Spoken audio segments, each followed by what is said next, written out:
The stranger had been in Sweetgrass less than a quarter hour when he said the thing the whole town would still be repeating come winter. He stood in the middle of the rutted main street with the dust of 300 miles on his coat, a cowhand of about 41 years, broad through the shoulders and gone gray at the temples before his time. His name was Wade Holloway, though no one had asked it yet. He had stopped a boy outside the mercantile to ask a simple question, where a man might find honest work and a hot supper, and the boy, instead of answering, had pointed across the square to a sagging, clapboard house with 8 children spilling out its door like seed from a torn sack. "That's the Vance place," the boy said, and there was something in the way he said Vance that told Wade the whole story before he heard a word of it. "She's got 8 now. Took the last 2 off the orphan train when nobody else would. Folks say she's poor as church mice and twice as foolish." Wade looked a long while at that house, at a girl of 15 hanging wash with a baby on her hip, at a small boy chasing a hen, at a woman in a faded blue dress kneeling in the yard, mending a fence rail with hands that had clearly never once in their life been idle. "And nobody wants them," Wade said. It was not quite a question. "No, sir," the boy said. "Nobody wants a one of them." Wade Holloway pushed his hat back off his brow. When he spoke, he did not raise his voice, but the men loitering outside the saloon heard him just the same, and so did the woman in the yard, who had gone very still. "Then I'll take them," he said. "I want them all." To understand why the town laughed, you have to understand Ruth Vance. She was 38 years old that spring, and she had been a widow for 9 of those years. Her husband, a gentleman who broke horses for a living, had been thrown and killed before he could give her children of her own. He died easy, they said, gone before he hit the ground, and Ruth had buried him under the one cottonwood on their land and gone on living because there was nothing else a person could do. What she did with her grief was this: she filled the empty house. It started with a single boy. A drifter family had passed through Sweetgrass and left a 9-year-old behind at the church steps, too sick to travel, and the town fathers had debated for 2 full days what was to be done with him. Ruth ended the debate by walking to the church, taking the boy's hand, and walking him home. She named him Samuel, after no one in particular because she liked the sound of it. After Samuel came the others, 1 and 2 at a time over the years, children nobody wanted, which in that country was a longer list than anyone cared to admit. There was Pearl, 15 now, who had come to her at 11 with a stammer the town mistook for slowness, and who Ruth had patiently taught to read until the stammer all but vanished.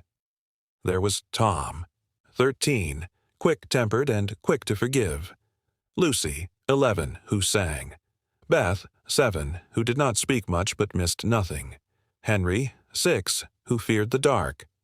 And the 2 smallest, May and Joel, 5 years old and not kin to each other or to anyone, set off an orphan train the previous autumn because the family that had agreed to take them changed their minds on the platform and walked away. Ruth had been standing on that platform, too. She had not changed her mind. 8 children, 1 widow, a house that leaned, a garden that fed them most months and barely fed them the rest, and a town that had decided, with the particular cruelty of comfortable people, that Ruth Vance was a fool who would drag those children down into ruin alongside her. So when a stranger stood in the square and said, "I want them all," the men outside the saloon laughed, because it was easier than asking themselves why a passing cowhand had offered in one breath what the whole of Sweetgrass had refused for 9 years. Ruth did not laugh. She rose slowly from the fence rail, wiped her hands on her apron, and looked at the man across the yard the way you look at weather you cannot yet name. He did not come to her that first day, which she respected. Instead, Wade Holloway took work at the Dell Ranch east of town, breaking the rough string of horses no one else would ride, and he was good at it, gentle-handed, unhurried, the kind of man a frightened animal learns to trust. Word of that gentleness reached Ruth before he did. In a town that size, word reached everyone before everything. He came on a Sunday with his hat in his hands. "Ma'am," he said at her gate, I expect what I said in the square sounded like the talk of a man who'd had too much sun. I want you to know I was sober, and I meant it, and I've come to say it plain, where there's no crowd to make a show of." Ruth folded her arms. Behind her, 8 faces had appeared in the windows and the doorway, the way faces do. "Men say a great many things, Mr. Holloway," she said. "I've found most of them are talking to themselves." "Yes, ma'am. I'd think the same." He turned his hat in his hands. "I had a family once, a wife and 2 girls, down in the nations. There was a sickness came through the winter of '83, and it took all 3 of them inside of a month, and it did not take me, and I have spent 6 years since trying to understand why a man should be left over like the last plate at a table." The yard was very quiet. Even Tom, who could not abide quiet, held his tongue. "I rode into your town to ask after supper," Wade went on, "and a boy pointed me at a house full of children that nobody wanted. And I stood there, ma'am, and I thought—" He stopped and started again. "I thought I have been wanting somebody to want for 6 years and could not find a single soul that needed it. And here was a whole house full." Ruth did not answer right away. She was not a woman who let her heart get ahead of her sense, and her sense had been kicked too many times to come running at a kind word. "You can chop the wood that's wanting chopping," she said at last, "and you can stay for supper. That's all I'm promising any man on a Sunday." It was, both of them understood, a great deal more than nothing. He chopped the wood. Then he mended the gate the small ones had broken, and the fence rail Ruth had been kneeling over, and the porch step that had thrown Henry the week before. He did not do it like a man showing off. He did it like a man who had finally found a use for his hands. Supper was thin, it was always thin, but Wade ate it like it was a feast and said so, and Joel, who was 5 and afraid of strange men, fell asleep against his arm before the plates were cleared. Ruth watched the cowhand sit very still so as not to wake the boy, and something in her chest that had been clenched for 9 years loosened the smallest amount, and frightened her with how much it wanted to loosen the rest. He came back the next Sunday, and the one after. By the 3rd, the children had stopped watching him from the windows and started fighting over who got to walk with him to the Dell Ranch gate. By the 5th, Pearl had begun to lose her stammer entirely, the way a person does when they stop bracing to be mocked. By the 7th, Henry slept through the night because Wade had shown him how a lamp turned low will hold the dark off till morning, and a boy who learns that lesson rarely forgets it. And all the while the town watched and waited for the stranger to do what strangers did, which was leave. The man who tried to make it leave was named Aldous Crane. He held the note on Ruth's land, had bought it cheap off the bank 2 years prior, betting she would fail, and had been waiting on that failure with a patience he mistook for shrewdness. He was not a violent man. He was something quieter and more common. He came to Ruth in the 8th week with a paper in his hand and told her, with great courtesy, that the note was due in full by the first frost, and that he did not see how a woman in her circumstances could possibly pay it, and that perhaps it was time she let those children go to the county and stopped pretending. He said it on the street, where people could hear. That was his mistake. Wade Holloway was crossing the square with a sack of flour on his shoulder, and he set it down in the dust, and he came and stood beside Ruth, and he did not raise his hand or his voice. He only looked at Aldous Crane the way he looked at a green horse that had decided to be stubborn, patient, and entirely unafraid. "How much is the note?" Wade said. Crane named a figure meant to end the conversation. Wade nodded slowly. "I've broke horses for 6 years and spent near nothing, on account of having no one to spend it on." He reached into his coat and drew out a worn leather wallet, thick with the savings of a man who had been quietly saving for a family he did not yet have. "I expect that covers it, with some left for the winter."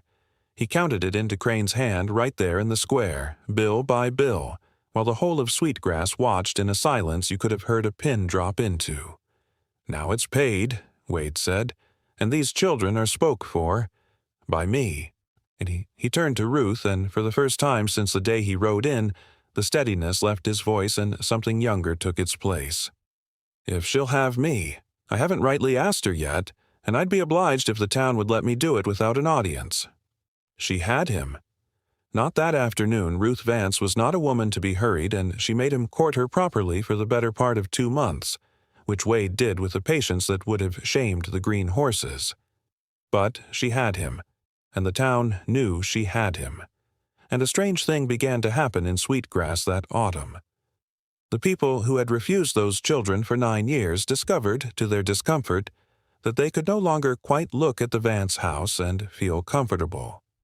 A stranger had ridden in with nothing and given everything, and there is no sermon in the world louder than that. The Dell women began leaving baskets at Ruth's gate. The mercantile owner, who had once made Pearl wait at the back of his store, started keeping peppermints behind the counter for the small ones. Aldous Crane left the county before the first snow, which surprised no one and grieved no one at all. They were married under the cottonwood where Ruth's first husband was buried, because Ruth said the dead are not jealous of the living, and her husband had been a kind man who would have wanted the tree put to good use.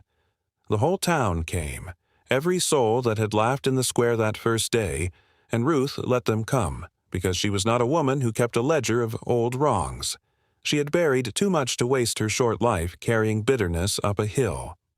Wade stood at the front of that gathering with Joel asleep on his shoulder and Pearl on his arm and 6 more pressed close around him, and the man who had once felt like the last plate left on a table looked out at the people of Sweetgrass and could not, for the life of him, find a thing in his heart but gratitude. He raised them all. That is the plain end of it and the best of it. He raised Pearl until she married a schoolteacher and taught reading to the children of the very town that had once called her slow. He raised Tom into a man who kept his quick temper for things that deserved it and forgave everything else. He walked Lucy to the church on the day she sang for the whole congregation and watched grown men weep. He sat up nights with Henry until the boy outgrew his fear of the dark, and then he sat up a while longer just for the company. People asked him sometimes, in his later years, why he'd done it, why a man with no obligation had stopped in a strange town and shouldered 8 children that the world had set down and walked away from.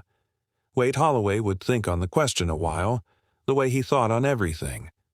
Because somebody had already done the hard part, he'd say. A woman in a blue dress had sat herself down on a train platform and refused to change her mind. All I ever did was want what she'd already loved. And then he would look across the room at Ruth, gone gray now and lovelier for it, surrounded by the long table of a family that nobody had wanted and 2 ordinary people had simply decided to keep, and he would say the only thing that had ever truly needed saying. "I'd take them all again," he'd say. "Every one. I'd do the whole of it again.